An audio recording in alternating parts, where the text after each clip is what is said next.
हुजूर फरमाते हैं क़यामत का दिन होगा, अफरा तफरी का माहौल, बाप बेटे से भागते होंगे, माँ अपने लड़कियों से, लड़कियां माँ से, शौहर बीबी से, बीबी शौहर से, सब एक दूसरे से भागते होंगे। हुजूर फरमाते हैं कि ये सूरज बिल्कुल करीब होगा, हमारे सर के बिल्कुल पास होगा, इसका चेहरा हमारी तरफ होगा, और ये जहन्नम की गर्मी अलग परेशान करती होगी। लोग परेशान हाल होंगे, कुछ लोगों के चेहरे तो जल करके कोयले की तरह काले काले हो रहे होंगे। हुजूर फरमाते हैं ऐसे आलम में रब तबारक व ताला मीज़ान अमल कायम फरमाएगा, तराजू है, रब उसे कायम फरमाएगा और हुक्म दिया जाएगा, अल्लाह की तरफ से हुक्म होगा कि बंदों के अमाल इस पर तौले जाए। बंदों के अमाल मीज़ान अमल पर तौले जाएंगे।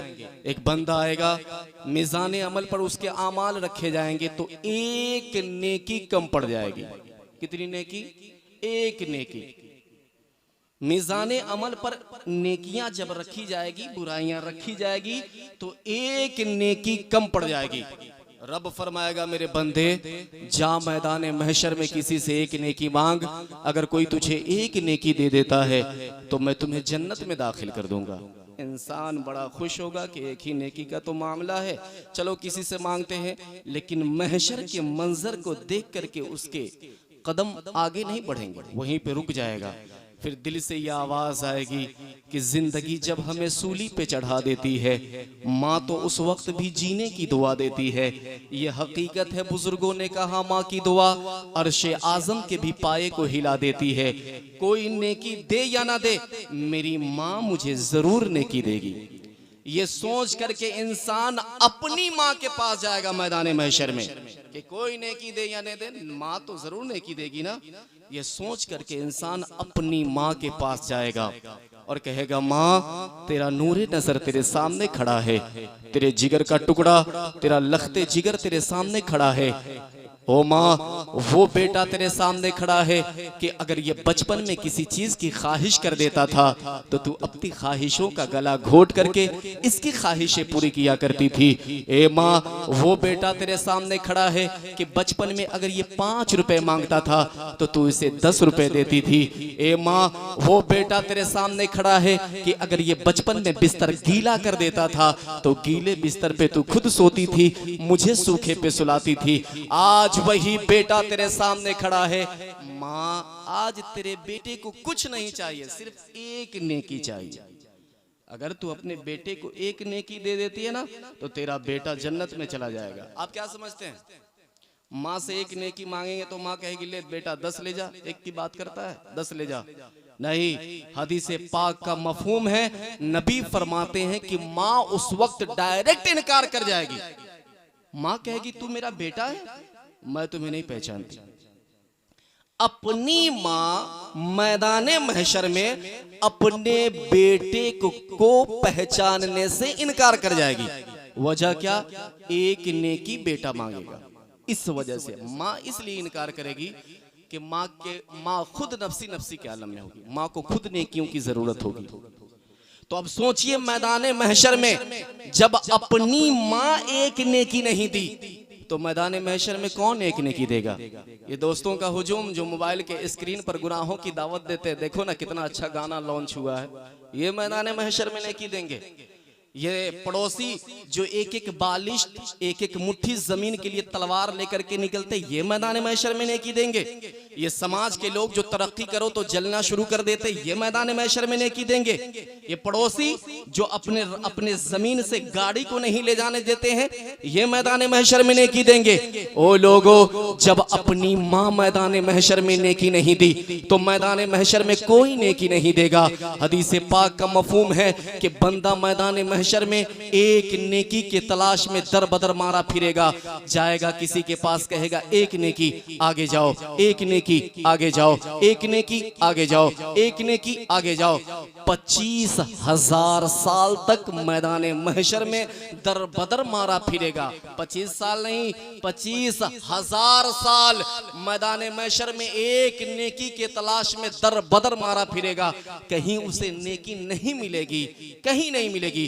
25,000 साल रोने में गुजर जाएगा, आखिरकार ना उम्मीद होकर के मैदान महशर में खड़ा हो जाएगा। क्या जाना आपने, एक नेकी कम पड़ने की वजह से बंदे को मैदान महशर में जहन्नम में डाल दिया जाएगा। मैदान महशर में इंसान एक एक नेकी का मोहताज होगा। और आज दुनिया में नेकी करना कितना आसान है, एक मर्तबा सुभान अल्लाह कहिए तो। रियाजुस सालिहीन के अंदर एक हदीस पाक है, हुजूर फरमाते हैं कि जब कोई अल्लाह का बंदा एक मर्तबा सुभान अल्लाह कहता है ना, तो कम से कम अल्लाह तबारक व तआला उसे 90 नेकियां अता फरमाता है। अब जो लोग नहीं बोल रहे हैं, पता नहीं उनको नेकियां नहीं चाहिए शायद। क़यामत के दिन इंसान एक एक नेकी का मोहताज होगा। और आज दुनिया में नेकी करना कितना आसान है।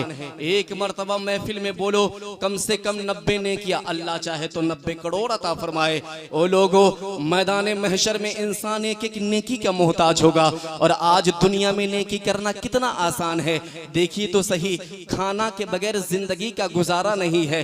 खाना खाने से पहले बिस्मिल्लाह पढ़ लीजिए, अल्लाह नेकियां अता फरमाएगा। क़यामत के दिन इंसान एक एक नेकी का मोहताज होगा। और आज दुनिया में नेकी करना कितना आसान है। प्यासे को पानी पिला दीजिए, अल्लाह नेकियां अता फरमाएगा। क़यामत के दिन इंसान एक एक नेकी का मोहताज होगा। और आज दुनिया में नेकी करना कितना आसान है। पानी के बगैर कितने दिन जिंदा रह सकते हैं, 2 दिन, 3 दिन, 4 दिन, मैं 1 हफ्ता मान लिया, पानी के बगैर जिंदा रहिएगा। लेकिन पानी तो जरूर पीना है, अगर दुनिया में सांसें आपको गुजारनी है तो। पानी तो हम हमेशा पीते हैं। पानी से पीने से पहले बिस्मिल्लाह पढ़ लीजिए, अल्लाह नेकियां अता फरमाएगा। ओ लोगों, क़यामत के दिन इंसान एक एक नेकी का मोहताज होगा। और आज दुनिया में नेकी करना कितना आसान है। आप रास्ते से गुजर रहे हैं, तकलीफ देने वाली कोई चीज नजर आई, हटा दीजिए ना, नेकी नहीं, अल्लाह नेकियां अता फरमाएगा। क़यामत के दिन इंसान एक एक नेकी का मोहताज होगा। और आज दुनिया में नेकी करना कितना आसान है। ये टोपी अगर मुस्तफ़ा की सुन्नत समझ करके पहने है ना, तो अल्लाह तबारक व तआला 100 शहीदों का सवाब अता फरमा रहा है। ओ लोगों, क़यामत के दिन इंसान एक एक नेकी का मोहताज होगा। और आज दुनिया में नेकी करना कितना आसान है। आप रास्ते में बैठे हुए हैं, कोई रास्ता भटक गया, मुसाफिर है, आपसे रास्ता पूछा, आप सही रास्ता जानते हैं, सही रास्ता सिर्फ उसे बता दीजिए, अल्लाह सदक़े का सवाब अता फरमाएगा, अल्लाह नेकियां अता फरमाएगा। क़यामत के दिन इंसान एक एक नेकी का मोहताज होगा। और आज दुनिया में नेकी करना कितना आसान है। आप भी सफर करते हैं, हर इंसान एक न एक दिन कभी ना कभी सफर तो करता ही है। आप सफर कर रहे हैं, आपके पास सामान कम है, किसी मुसाफिर के पास सामान ज्यादा है, उसके सामान को उठाने में मदद कर दीजिए, हेल्प कर दीजिए, अल्लाह नेकियां अता फरमाएगा। क़यामत के दिन इंसान एक एक नेकी का मोहताज होगा। और आज दुनिया में नेकी करना कितना आसान है। फरमाया जाता है कि यतीम के सर में जितने बाल है, अगर कोई यतीम के सर पे दस्ते शफकत रखता है तो यतीम के सर में जितने बाल है, हर बाल के बदले अल्लाह उसे नेकियां अता फरमाता है। क़यामत के दिन इंसान एक एक नेकी का मोहताज होगा। और आज दुनिया में नेकी करना आसान है, मगर इंसान दुनिया में नेकियों की तरह तवज्जो देता नहीं। जब मैदान महशर में एक नेकी मीज़ान अमल पे कम पड़ेगी, तब वहां कहेगा काश मेरे गांव में मिलाद की महफिल सजी थी, एक मर्तबा और सुबहान अल्लाह कह लिया होता तो आज मैं एक नेकी का मोहताज नहीं होता। काश मैं पानी पीने से पहले बिस्मिल्लाह पढ़ लिया होता तो आज मैं एक नेकी का मोहताज नहीं होता। काश खाना खाने से पहले अल्लाह का नाम लिया होता तो आज मैं एक नेकी का मोहताज नहीं होता। काश आने जाने वाले लोगों को सही रास्ता बताया होता तो आज मैं एक नेकी का मोहताज नहीं होता। काश मैं ये किया होता, काश मैं ये किया होता, काश मैं ये किया होता। ओ लोगों, मैदान महशर में काश कहने से काम नहीं चलेगा। काश कहने की जगह ये दुनिया है, इस दुनिया में काश कहिए और इस महफिल पाक से ये अहद करके उठिए कि आज से इंशाअल्लाह छोटी नेकी को छोटी समझ के नहीं छोड़ देंगे और छोटे गुनाह को छोटा समझ के नहीं कर लेंगे। यकीन मान लो, जिसने नबी की सुन्नतों पे अमल किया, छोटी छोटी नेकियों को करता रहा, इंतकाल होगा, मरने के बाद कब्र में जाएगा, मैदान महशर में उठेगा, मीज़ान अमल पर नेकियां और बुराइयां रखी होंगी। जिसने नबी की सुन्नतों पर अमल किया है, मीज़ान अमल पर जब नेकियां रखी जाएगी, मीज़ान अमल का पल्ला नेकियों से भरा होगा, मुस्तफा मुस्कुरा देंगे, बेड़ा पार होता नजर आएगा। इसलिए नेकियों की तरफ तवज्जो दीजिए और मुचल कर कहिए सुबहान अल्लाह। एक मर्तबा सारा मजमा बोलिए तो या रसूल अल्लाह। मैं 20 मिनट के लिए हाजिर हुआ। ये बोलने का मेरा इरादा नहीं था, लेकिन आपकी इस खामोशी को देख के मेरे दिल में ये बात आई, मैंने आपके सामने पेश किया। मुझे बोलना क्या है, ये कंजुल उम्माल है भैया, ये बहुत बड़ी किताब है, कंजुल उम्माल हदीस की किताब है। इसके जिल्द है 10 और सफ़ा नंबर 82 है। इस पर एक हदीस पाक है, उग़दु आलिमन औ मुतअल्लिमन औ मुस्तमियन औ मुहिब्बन वला तकूनिल खामिसन फतहुलिका। हुजूर फरमाते हैं आलिम दीन बनो। गौर से सुनिए, एक हदीस सुन लीजिए, उसके बाद आप मिला सुनते रहिए। बस एक हदीस तर्जमा सुनिए, उसके बाद मैं बैठ जाऊंगा। उग़दु आलिमन, हुजूर फरमाते आलिम बनो। क्या बनो? आलिम बनो। उग़दु आलिमन औ मुतअल्लिमन। आपने आलिम ना बन सके तो तालिबे इल्म बन जाओ, तालिबे इल्म ना बन सके उग़दु आलिमन औ मुतअल्लिमन औ मुस्तमियन। अगर वो भी ना बन सके तो कम से कम आलिम का सुनने वाला बन जाओ। सुभान अल्लाह। वो भी ना बन सके उग़दु आलिमन औ मुतअल्लिमन औ मुस्तमियन, ना बन सके सुनने वाला, औ मुहिब्बन, तो कम से कम उनसे मोहब्बत करने वाला बन जाओ। वला तकूनिल खामिसन फतुहिलिका। हुजूर फरमाते हैं पांचवा मत बनना, वरना हलाक हो जाओगे। क्या बनना है? आलिम बनना है। आलिम तो बन ना सके, जो आलिम है अल्लाह ये अपने किस्मत पे नाज करे कि अल्लाह ने आपको इल्म दीन से नवाजा है। आलिम बनो। अगर आलिम ना बन सके तो क्या करना है? जिंदगी भर तालिबे इल्म बन करके जिंदगी गुजारना है। मौलाना साहब के सामने मौलाना बनकर नहीं जाना है। मौलाना साहब आपको तो वजू करने का ढंग नहीं है। मौलाना साहब नमाज पढ़ते तो पैर इधर इधर हिलता है। तालिबे इल्म बनकर जिंदगी भर जिंदगी गुजारनी है। आलिम ना बन सके तो तालिबे इल्म बनकर जिंदगी गुजारो। अगर तालिबे इल्म बनकर के जिंदगी ना गुजार पा रहे हो, आलिमों से पूछ नहीं पा रहे हो, तो कम से कम महफिल मिलाद सजती है ना तुम्हारे यहाँ, जुमा के दिन इमाम साहब खिताब करते हैं ना जुमा के दिन, तो कम से कम इनकी बातों को सुनने वाला बन जाओ, मोहब्बत से सुनो और इनकी बातों को याद करने वाला बन जाओ, और यही करते हुए जिंदगी को गुजार दो। सुभान अल्लाह। ये भी ना कर सके, सुनने वाला भी ना बन सके।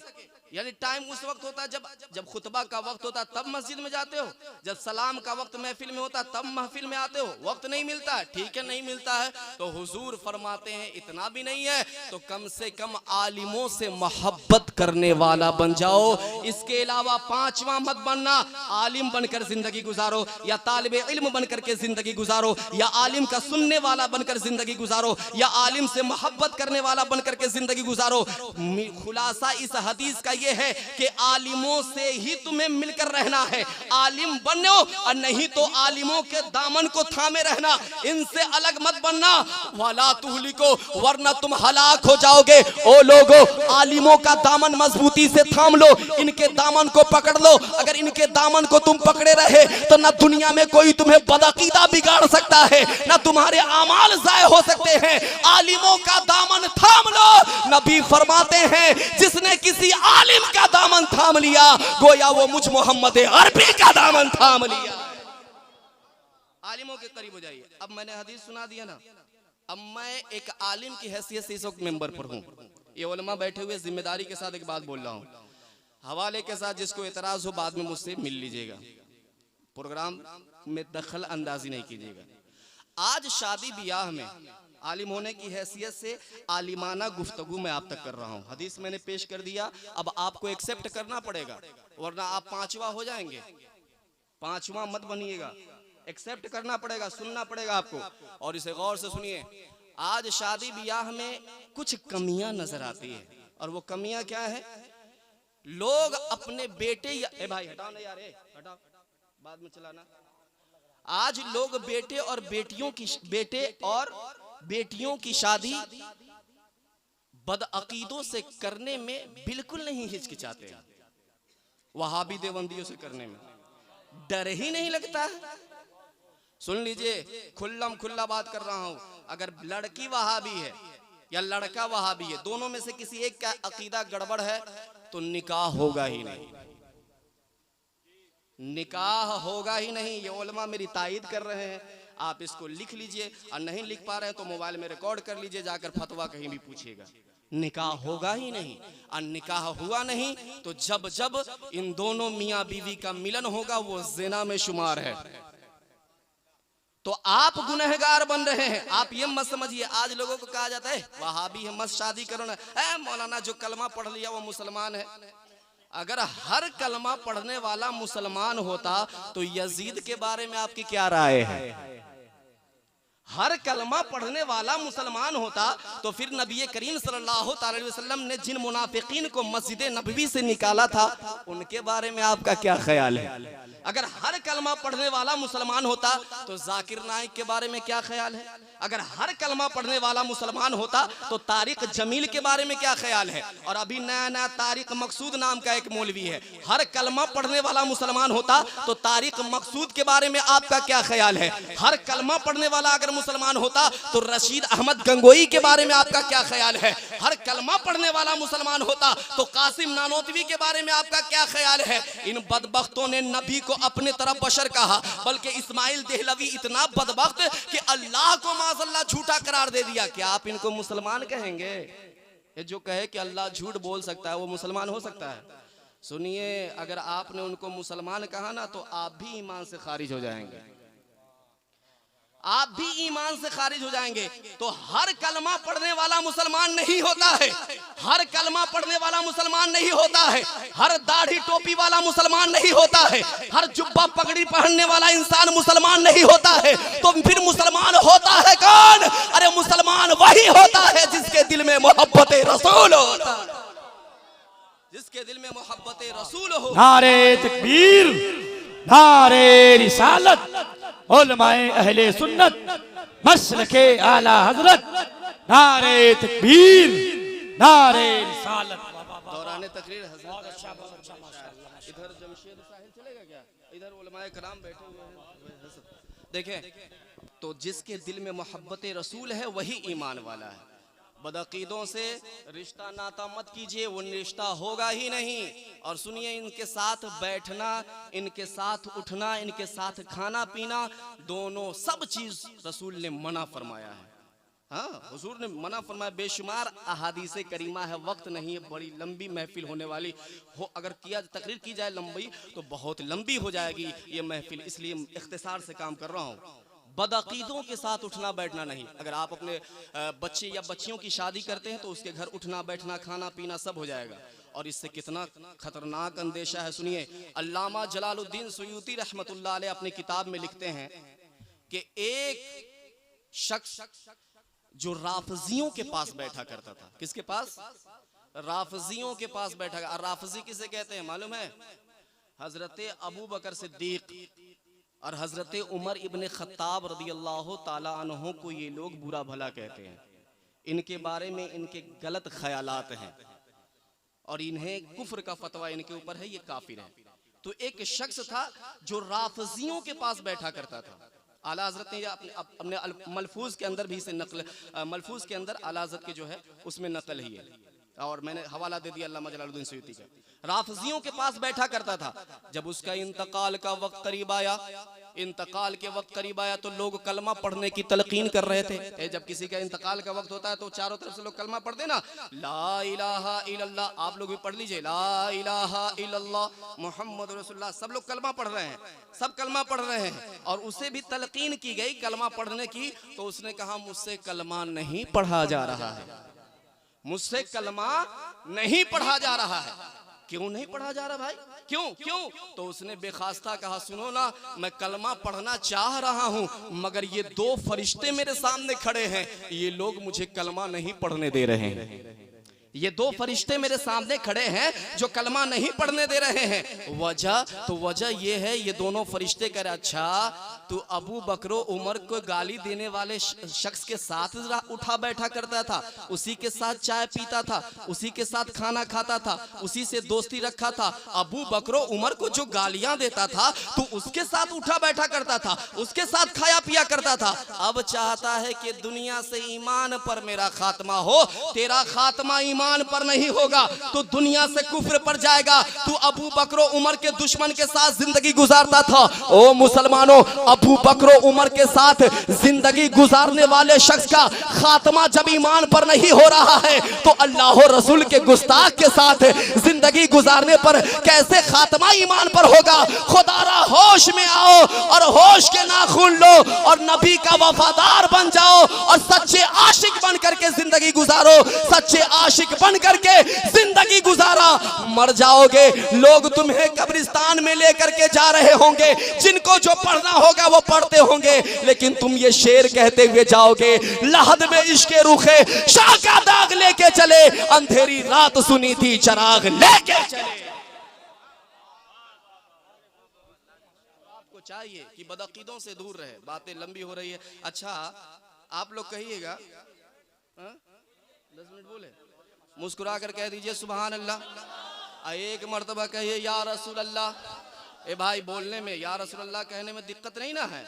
नहीं दिक्कत है तो हाथ उठाकर बोलिए ना या रसूल अल्लाह। मिजाजे वक्त का मौसम बदलने लगता है, अंधेरा काट कर सूरज निकलने लगता है। अजीब आप है, खामोश होकर बैठे हैं, नबी के जिक्र से पत्थर पिघलने लगता है। सुभान अल्लाह सुभान अल्लाह। मोहब्बत कीजिए नबी से बेपनाह और बदअकीदों से दूर रहिए। आला हजरत के मलफूज में ये भी बात है। आला हजरत रज़ियल्लाहु ताला अन्हु के मलफूज में हजरत अबू बकर सिद्दीक रज़ियल्लाहु ताला अन्हु हैं और हजरत उमर इब्न खत्ताब रज़ियल्लाहु ताला अन्हु। मैंने बताया ना कि इनके बारे में राफजी के क्या ख्यालात है। तो हजरत उमर इब्न खत्ताब रज़ियल्लाहु ताला अन्हु नमाज पढ़ के मस्जिद से निकले। कहाँ से?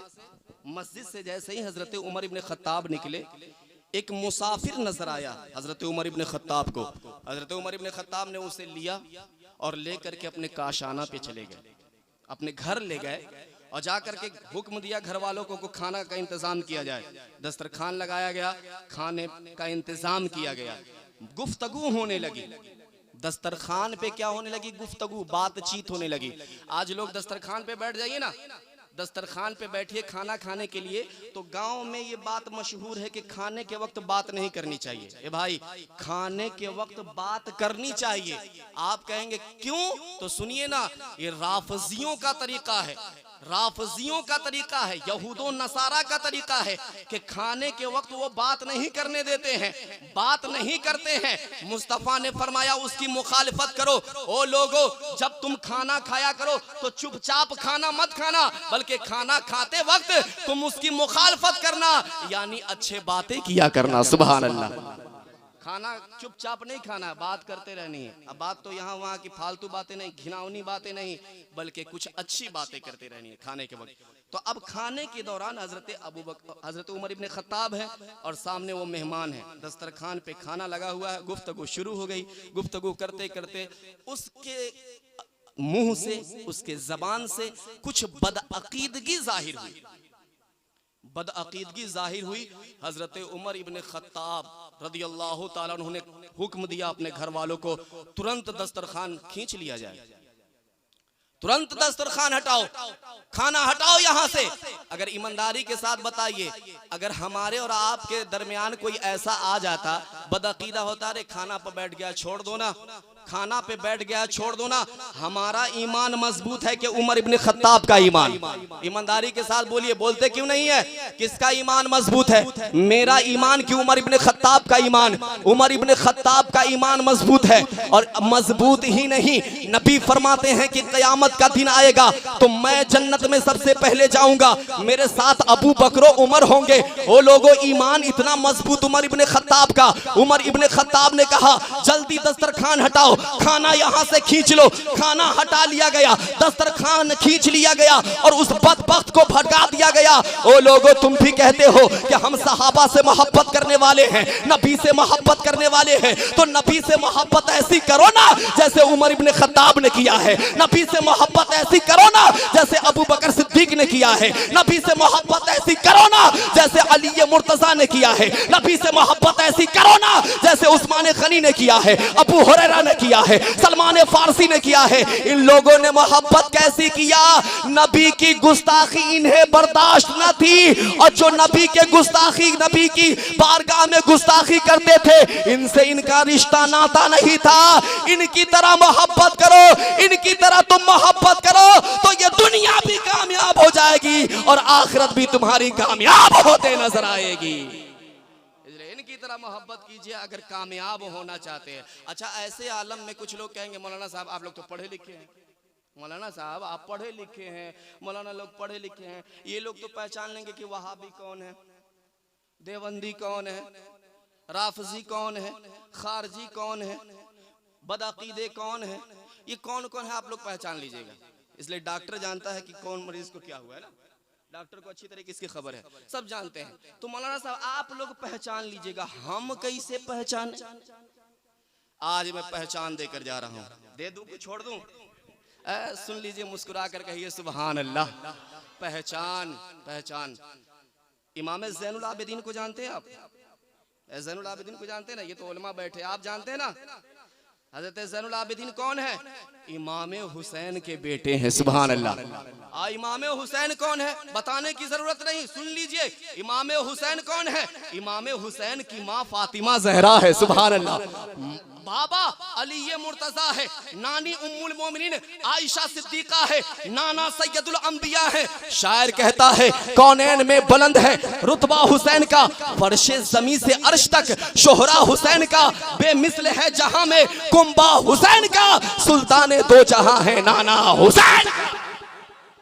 हजरत ज़ैनुल आबिदीन है। ज़ैनुल आबिदीन की बारगाह में एक शख्स पहुंचा और कहने लगा हुजूर हम बहुत परेशान हैं। क्यों परेशान हो? कहा हुजूर अल्लाह के प्यारे नबी की एक हदीस है कि मेरी उम्मत में 73 फिरके होंगे। कितने होंगे? और ये हुजूर की हदीस है, और जो नहीं मानेगा अगर मुतवातिर हदीस है तो वो काफिर हो जाएगा। ये हुजूर की हदीस है, 73 फिरके होंगे, ये हुजूर की हदीस है, मानना ही पड़ेगा। अगर ईमान वाले हो तो मानो। हुजूर ने फरमाया है कि 73 फिरके होंगे, 73 में 72 जहन्नमी है और सिर्फ एक ही जन्नती है। सुभान अल्लाह। एक जन्नती है, एक जन्नती। तो हुजूर की तो ये हदीस है, हुजूर की तो हदीस हमने सुन लिया और मेरा ईमान भी है। हुजूर की बात है तो बिल्कुल सही है। रब का कुरान कहता वमा यंतिकु अनिल हवा इन हुवा इल्ला वह्यु युहा। ऐ लोगों, मेरा महबूब जो बोलता है अपनी मर्जी से नहीं बोलता, मेरा महबूब वही बोलता है जो मेरी मर्जी होती है। तो हुजूर की बोली अल्लाह की बोली है। हुजूर ने फरमाया तो हक है, 73 फिरके होंगे, होंगे एक जन्नती बाकी 72 जहन्नमी। हुजूर हम पहचानेंगे कैसे? पहचानेंगे कैसे कि कौन जन्नती है? कैसे पहचाने? तो हजरत इमाम ज़ैनुल आबिदीन ने कहा हुजूर ने ही बता दिया पहचान, तो तुम घबराते क्यों? ज़ैनुल आबिदीन ने कहा तुम्हें नहीं मालूम, जो अहलु सुन्ना है वही जन्नती है। सुभान अल्लाह। जो अहलु सुन्ना है, जो सुन्नती, जो कहते हैं सुन्नी है वही जन्नती है। अहलु सुन्ना यही जन्नती है। पूछने, सवाल पूछने वाला बड़ा चालाक था।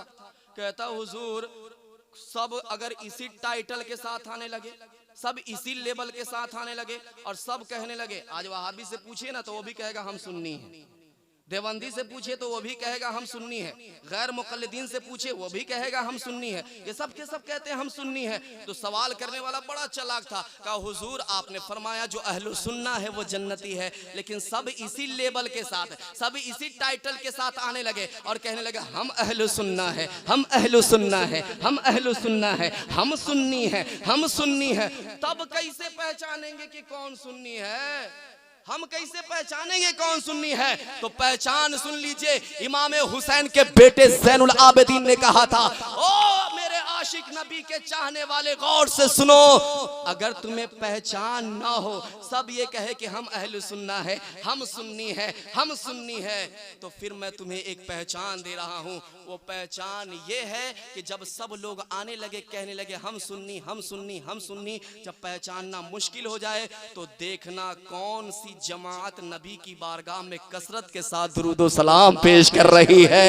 जो जमात नबी की बारगाह में कसरत के साथ दुरूदो सलाम पेश कर रही हो, समझ लेना यही जन्नती जमात है, समझ लेना यही अहले सुन्ना है। अल्लाह का शुक्र है हम सुन्नी बरेलवी है, हम तो नबी की बारगाह में इतना सलाम पढ़ते हैं, मस्जिद में सलाम या नबी सलाम अलैका, फजर के वक्त मुस्तफ़ा जाने रहमत पे लाखों सलाम, मस्जिद में नबी की बारगाह में सलाम, महफिल में नबी की बारगाह में सलाम, सोते जागते उठते बैठते हर वक्त राह चलते हुए नबी की बारगाह में सलातो सलाम पेश करते हैं। अल्हम्दुलिल्लाह हम जन्नती है, और जब जन्नती है तो जन्नती जन्नती होता है और जहन्नमी जहन्नमी होता है। जहन्नमी समझ लो एक बहुत खतरनाक बीमारी है, और जन्नती वो है वो नबी का वफादार है, नबी का चाहने वाला है। तो नबी का वफादार का नबी के गुस्ताख से कोई ताल्लुक नहीं हो सकता है। तो ओ जन्नतियों, तुम जन्नती हो, नबी के वफादार हो, वफादार बनकर रहो, गद्दारों के साथ ताल्लुक मत करना।